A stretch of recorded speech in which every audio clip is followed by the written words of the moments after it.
Esse aqui é o livro mais intrigante, contraditório e talvez belo que surgiu no Brasil, né? Ou se não for o maior. É sobre ele que eu vou comentar um pouquinho, Os Sertões, de Euclides da Cunha, livro que foi publicado em 1902, os anos iniciais do século passado. Mas antes de eu entrar no livro, deixa eu fazer uma certa contextualização histórica. E eu vou deixar esse vídeo lá no canal Prof. Renato Martini, prof.renato Martini, que vai ficar em companhia de outros autores, pensadores, inclusive intérpretes do Brasil, que é o caso do Euclides da Cunha, né? Um grande intérprete, um cara que dedicou boa parte da sua vida para tentar compreender o que é o Brasil. Eu só quero lembrar que nós aqui no episódio de Canudos estamos justamente num contexto histórico dos anos iniciais da República no Brasil. Como sabem, a República foi proclamada em 1989 e pelo Marechal Deodoro da Fonseca. Logo na sequência tivemos o governo do Floriano. Então, uma espécie de golpe militar, né? Um golpe militar, claramente. Mas que nos seus primeiros anos, o que nós percebemos foram uma série de movimentos sociais, de revoltas, e muitas mais faladas, propaladas, estudadas e outras menos, né?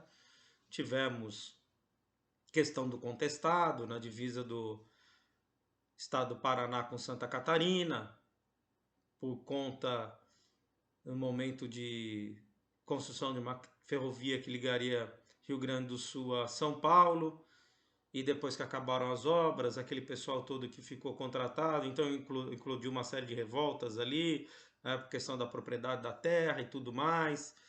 Nós tivemos a revolta da Chibata, 1910, outras questões militares, revolta da vacina, então uma série de rebeliões, revoltas, etc. E o Canudos, questão que eclodiu em Canudos, a partir de 1893, é uma dessas, que ganhou uma dimensão muito mais visível, muito mais dramática do que os outros movimentos. Mas é bom só para lembrar que foi então um momento da história de muita confusão, né? De um momento em que ainda não estava se estabelecido o que seria, como seriam esses primeiros governos republicanos que foram se acertando, né, ao longo do tempo e como eu disse, até os primeiros regimes militares que governavam com mão de ferro. É o caso do governo do próprio Floriano, depois que sucedeu o, o Marechal Deodoro, né? Figura obscura, que ninguém sabia muito bem qual era a posição dele, mas quando assumiu o poder, conhecido como Marechal de Ferro. O mesmo vale para os governos do Prudente de Moraes, e depois a situação só vai mais ou menos ganhar um perfil institucional do que seria a República Velha, a Primeira República, no governo do Campos Salles, né? É quando foi feito aquele pacto coronelista, aquela alternância de poder em São Paulo e Minas, etc. Mas isso seria uma discussão para um outro vídeo. O fato é que uma república foi proclamada no Brasil em 1989, uma república sem a mínima participação popular, que se traduz naquela frase do Aristides Lobo, né? O povo assistiu bestializado à proclamação da República. o que se transformou esse título bestializado até um livro interessante do José Murilo de Carvalho, que trata dessa questão, né, da ausência da participação popular. Então, digamos assim, havia nesse cenário todo a, a ideia de que se tinha feito a república, mas havia muito de continuidade, né? Era uma espécie de república em que os presidentes tinham quase que poderes monárquicos, imperiais, etc. E então eclode em 1893 este movimento em que um líder místico, o Antônio Maciel, também conhecido como Antônio Conselheiro, né? Que era uma figura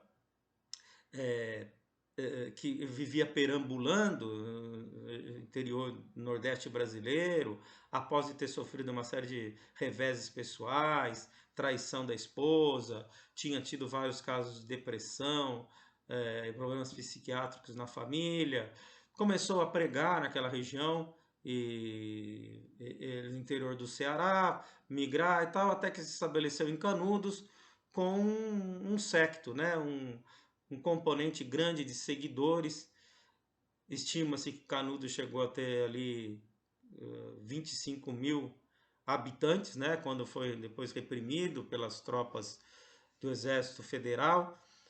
E ali havia uma composição em torno dessas pessoas que seguiam esse messianismo, né? O Antônio Conselheiro ele misturava várias teorias e religião com política, principalmente, né? E atribuía a monarquia ao governo do cão e etc. Criticava, por exemplo, como a República instituiu o casamento civil e tudo mais.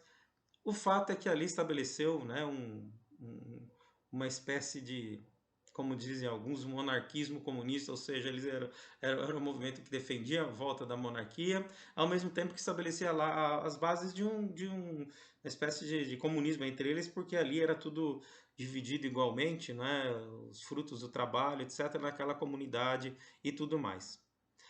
O Euclides da Cunha vai cobrir aquilo como correspondente do jornal Província de São Paulo, que depois se transformaria no Estado de São Paulo, né? O famoso Estadão, que já naquela época já existia, tinha repercussão e tudo mais.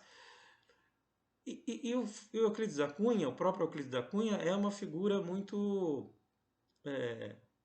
interessante do ponto de vista pessoal também, né? Trágico. Acabou morrendo no próprio duelo, questão da esposa também, mais adultério.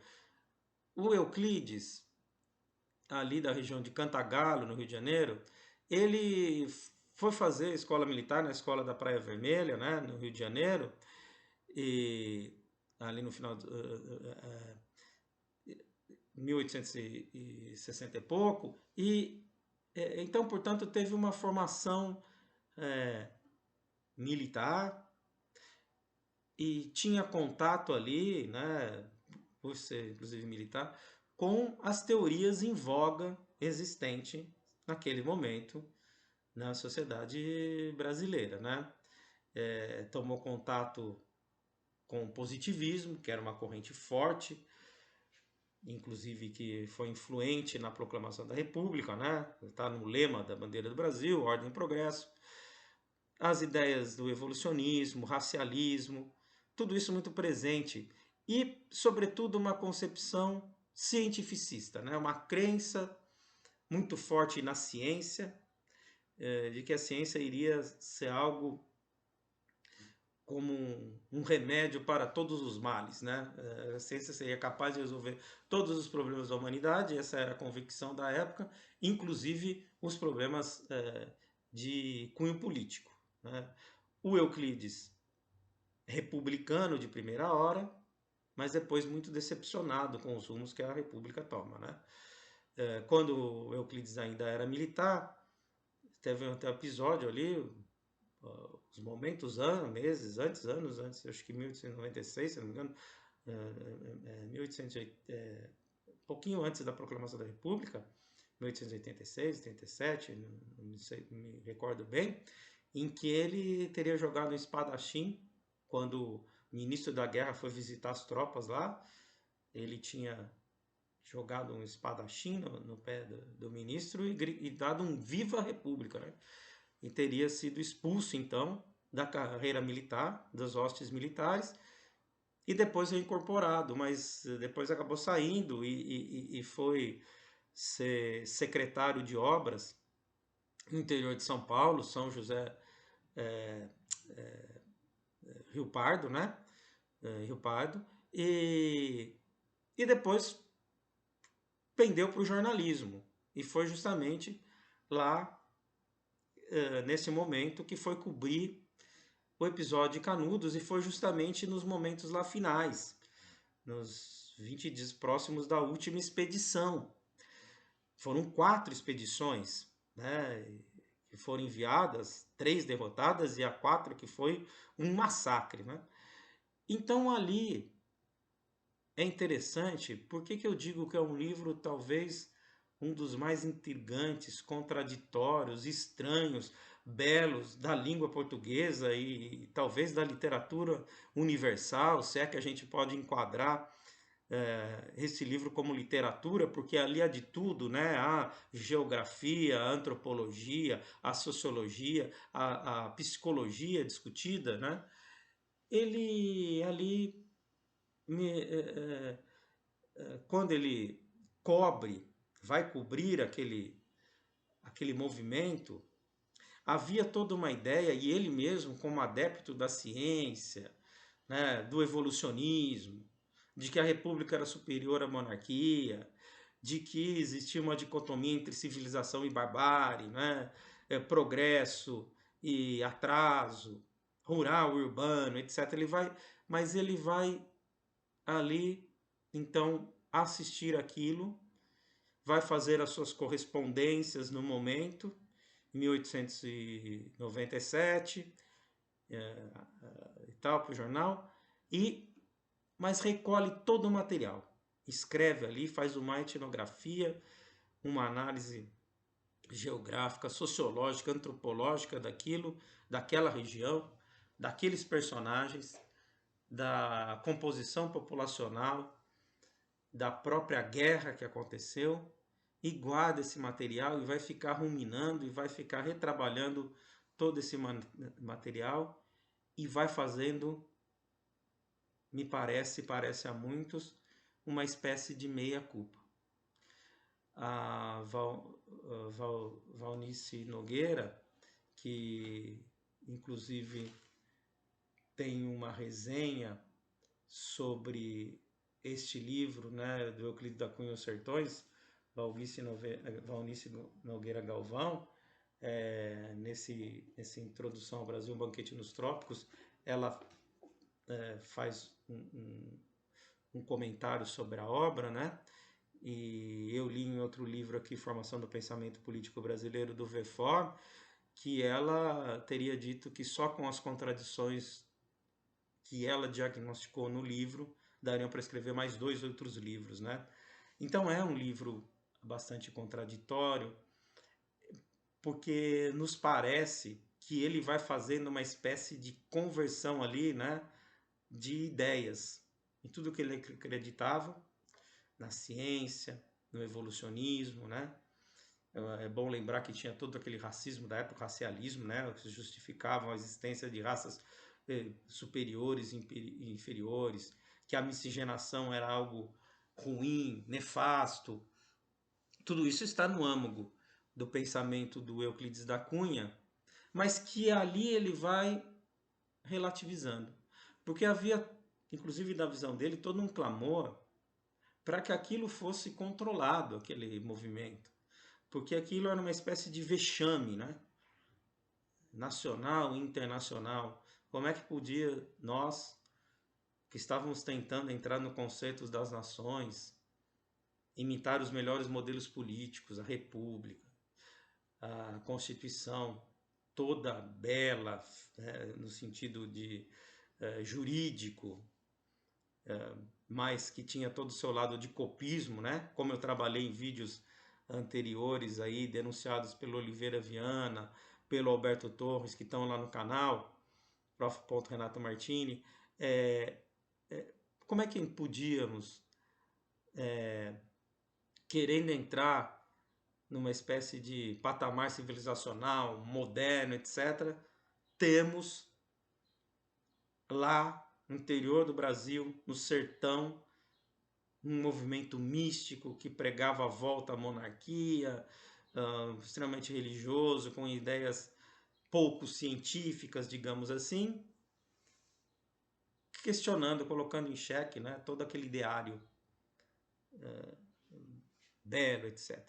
O próprio Euclides chama o Canudos de a nossa Vendéia, né? A Vendéia foi o movimento dos camponeses no período da Revolução Inicial da Revolução Francesa, que também propunham a volta da monarquia, do feudalismo, etc., né? Em virtude das péssimas condições ali iniciais no pós-início, princípio da Revolução Francesa. Então ele vai com todas essas ideias de que há essa dicotomia civilização e atraso, mas me parece que ali ele vai se questionando, né? Porque foi um massacre chocante e muitos mudaram de opinião, né? A partir do massacre. Onde está a civilização que massacra assim, né? Ele diz no fim que sobraram 5 ou 6 pessoas, né? 2, 3 idosos, crianças, né? Enfim, não me lembro de cabeça, posso até identificar aqui, mas 5 ou 6 pessoas no massacre, usando a tática da gravata vermelha, né? E obrigavam, porque nós tivemos 3 expedições, só para ficar claro, não dá para fazer todo o trajeto histórico, né? 3 expedições que o povo resistiu, né? Até que a 4ª expedição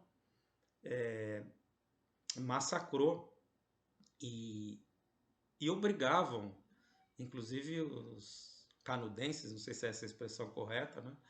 Darem um viva a República, né? Então, uma coisa também, ainda que em nome da República Mística, né? Assim, antes de morrer, tinham falado viva a República e tal.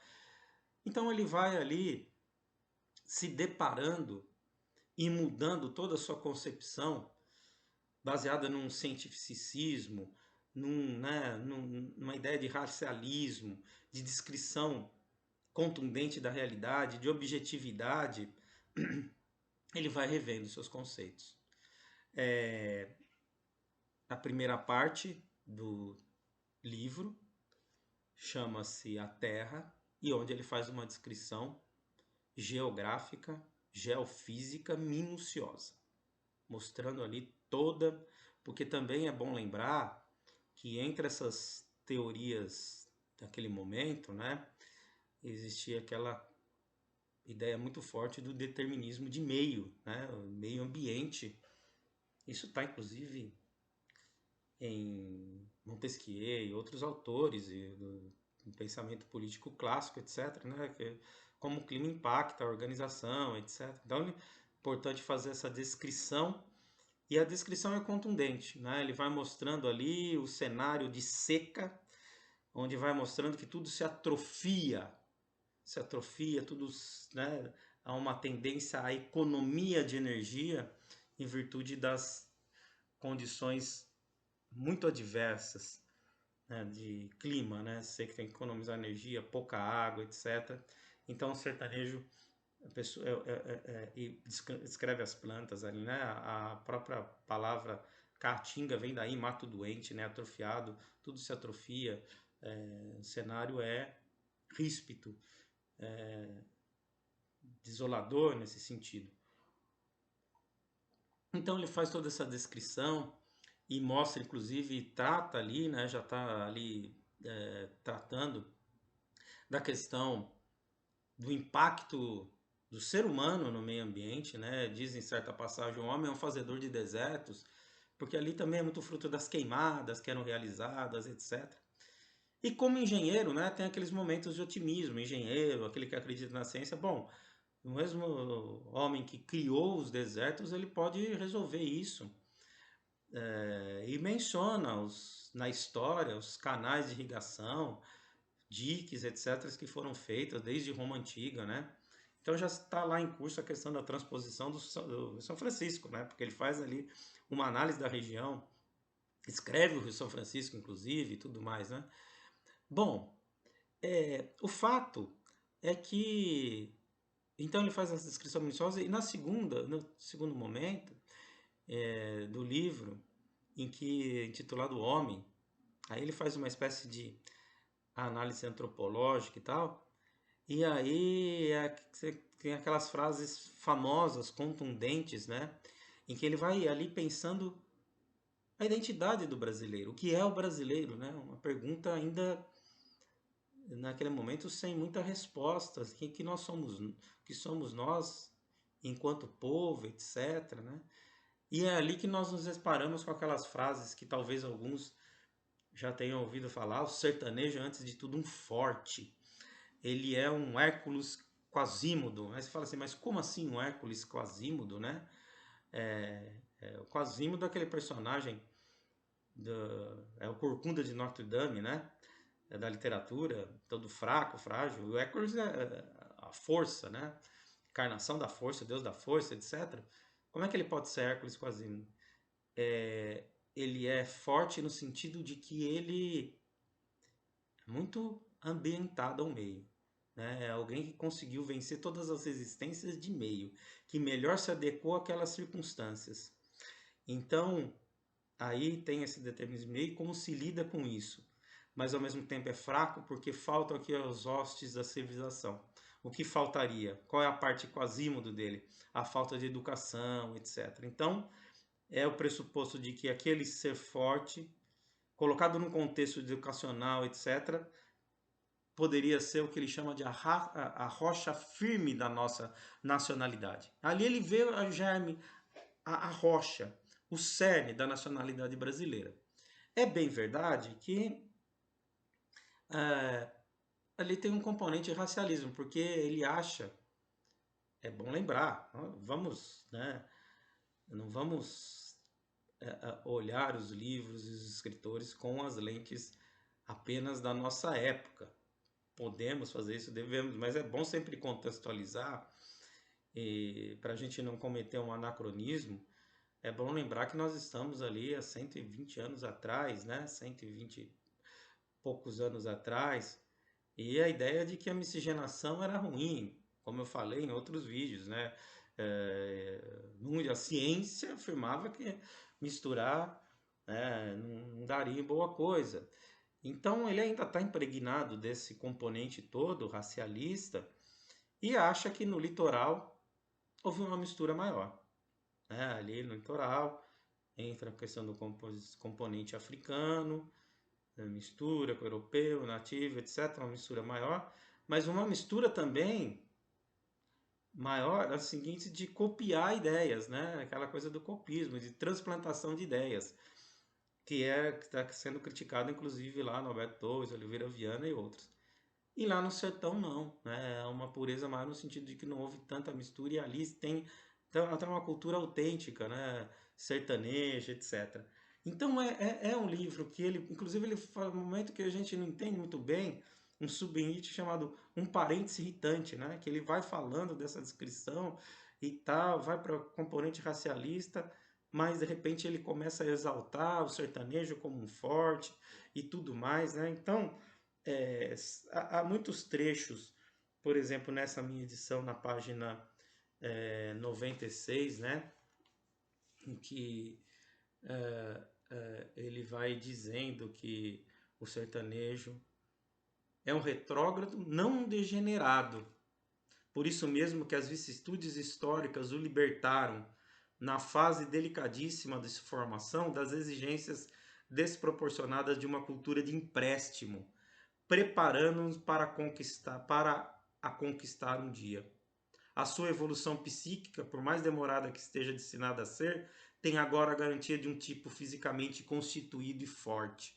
aquela raça cruzada surge autônoma e de algum modo original, transfigurando pela própria combinação todos os atributos herdados, de sorte que, despeada final da existência selvagem, pode alcançar a vida civilizada por isso mesmo que não atingiu de repente. Então ele vai, né, vai mostrando tudo isso, essa questão é, racial, né, e, claro, o componente ainda que mistura seria prejudicial. Ao mesmo tempo, então, também que ele faz críticas sobre o transplante de ideias, ou aqui, na prática, há uma chamada para o pensamento brasileiro desse Brasil profundo, pouco analisado, né? Pouco estudado, que não é um país litorâneo, mas aquele Brasil profundo que não vive da cópia, né? É ali que ele viu um certo entusiasmo pelo sertanejo, pelo sertão, né? É claro que psicologicamente ele mesmo é bem identificado com outros autores trabalham isso, o Sevchenko no livro A Literatura como Missão, etc., né? Mas ele faz uma crítica, portanto, ao olhar para o sertão profundamente, né? Para nossa gente, que ele considera a rocha firme da nossa nacionalidade, ele aproveita para fazer uma crítica àquela visão transplantada, como ele diz na página 170 dessa minha edição, vivendo 400 anos no litoral vastíssimo, em que palejam o reflexo da vida civilizada, tivemos de improviso como herança inesperada a república. Ascendemos de chofre, arrebatados no caudal dos ideais modernos, deixando na penumbra secular em que jazem, no âmago do país, um terço da nossa gente.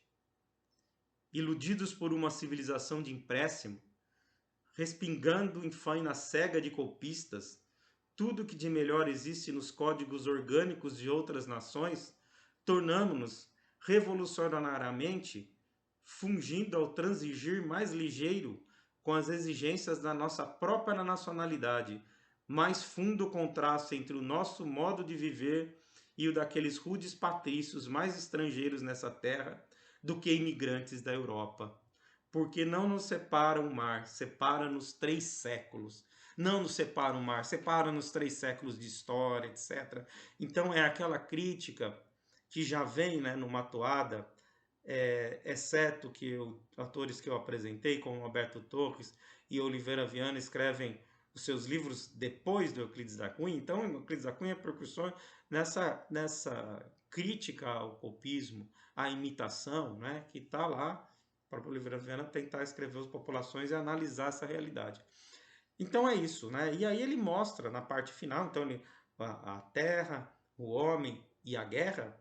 E aí a guerra é a descrição, né, do massacre, é a novela mesmo, é onde o livro ganha ritmo, porque muitos desistem da leitura, mas eu diria para quem for enfrentar, quem não desista, porque o livro é que você fica ali intrigado a cada parágrafo, a cada frase, é difícil, é duro, mas é um alargamento, né, de mentalidade, e ali então, mas na terceira parte é mais, alguns dizem, começa pelo fim, não, mas leia um livro, tentem ler, talvez uma tarefa para longo prazo, mas é interessante. Mas ali na terceira parte, então, ele faz o retrato, né? Aí entra a parte toda jornalística dele, fazendo como a guerra e todo o drama e daquilo que foi, né, avassalador, terrível, e que gera até uma crise de consciência no próprio Euclides e na sociedade brasileira de uma maneira geral, né? Então isso ficou no nosso imaginário como uma obra fundante da nossa mentalidade, do nosso pensamento político e social, e que daria para explorar aqui muitos aspectos, mas só no intuito de apresentar alguns pressupostos, algumas linhas gerais, que eu apresentei então esse vídeo para vocês. Obrigado pela atenção, deixo lá no canal e qualquer coisa vamos nos comunicando. Até mais, até a próxima.